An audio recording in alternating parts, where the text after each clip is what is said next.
वाहे गुरु वाहे गुरु वाहे गुरु वाहे गुरु वाहे गुरु वाहे गुरु वाहे गुरु वाहे गुरु वाहे गुरु। देश की सेवा, सुरक्षा और शांति में सिख गुरुओं का बड़ा योगदान रहा है। इनके गौरवशाली इतिहास के किस्से नई पीढ़ियों के लिए प्रेरणा है।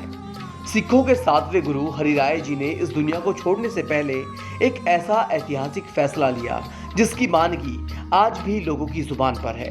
श्री हरिराय साहिब ने अपने छोटे बेटे को महज 5 साल की उम्र में गुरुगद्दी सौंप दी थी।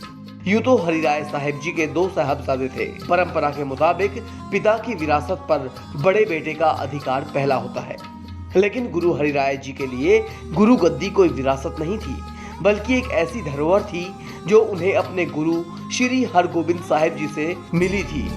गुरु हरिराय जी तो त्रिकालदर्शी थे। वो जानते थे कि उनका कौन सा बेटा गुरु गद्दी का असली हकदार है।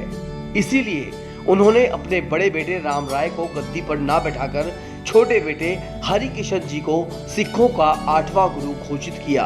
5 साल की उम्र में हरि किशन जी कैसे सिखों के 8वें और सबसे छोटे गुरु बने, अब ये कहानी सुनिए। गुरु हरि किशन जी का जन्म श्रावण मास में कृष्ण पक्ष की नवमी के दिन कीरतपुर साहिब में हुआ था। 17 जुलाई 1656 के दिन वो सिखों के 7वें गुरु श्री हरिराय साहिब के घर जन्मे। उनका बचपन माता किशन कौर की पुण्य गोद में गुजरा। बचपन से ही हरि किशन जी का ध्यान अध्यात्म की ओर था। वो कई घंटे गुरु साधना में लीन रहते थे। उनके पिता अक्सर उनके बड़े भाई राम राय और उनकी परीक्षा लेते रहते थे। जब हरि किशन जी गुरबाणी का पाठ करते तो उनके कुछ साथी उन्हें सुई चुभाते थे, लेकिन हरि किशन जी इस कदर ईश्वर की भक्ति में डूब जाते थे कि उन्हें दर्द का एहसास तक नहीं होता था। पीड़ा की परवाह किए बगैर वो गुरबाणी में रमे रहते। उनकी ये खूबियां देखकर उनके पिता गुरु हरिराय जी समझ चुके थे कि उनका छोटा बेटा कोई साधारण मानव नहीं है। सिखों के 7वें गुरु श्री हरिराय जी ने हरकिशन जी को हर तरह योग्य मानते हुए साल 1661 में गुरुगद्दी सौंप दी थी। उस समय गुरु हरकिशन जी की उम्र महज 5 साल थी, इसीलिए उन्हें बाल गुरु कहा गया। उनके चेहरे पर मासूमियत थी, लेकिन दिमाग से वो बहुत ही ज्ञानी थे। इतनी कम उम्र में उन जैसी सूझबूझ किसी में नहीं थी। सिखों के 7वें गुरु और अपने पिता हरिराय साहिब के निधन के बाद उन्होंने किसी तरह का शोक नहीं किया, बल्कि संगत में ये पैगाम पहुंचाया कि गुरु जी तो परमात्मा की गोद में गए हैं। गुरु हरिराय जी के जाने के बाद गुरु हरिकिशन जी ने बैसाखी पर्व बड़ी धूमधाम से मनाया, ताकि जनता शोक मनाने के बजाय खुशियां मनाए। गुरु हरकिशन जी ने बहुत ही कम समय में जनता के साथ मित्रतापूर्ण व्यवहार कर बेमिसाल लोकप्रियता हासिल की। लोग उनकी मानवता और ज्ञान से इतने प्रभावित हुए कि उन्हें बाल पीर कहकर बुलाने लगे। उधर लोगों में गुरु हरिकिशन जी की बढ़ती दीवानगी के किस्से जब दिल्ली बैठे मुगल बादशाह औरंगजेब तक पहुंचे तो वो गुस्से से तिलमिला उठा। उसे इस बात से सबसे ज्यादा ईर्ष्या हुई कि एक छोटा सा बालक कैसे गुरुगद्दी पर बैठकर लोगों को इंसानियत का पाठ सिखा रहा है। गुरु हरकिशन जी से मिलने की इच्छा जाहिर करते हुए औरंगजेब ने उन्हें दिल्ली बुलाने का पैगाम भेजा।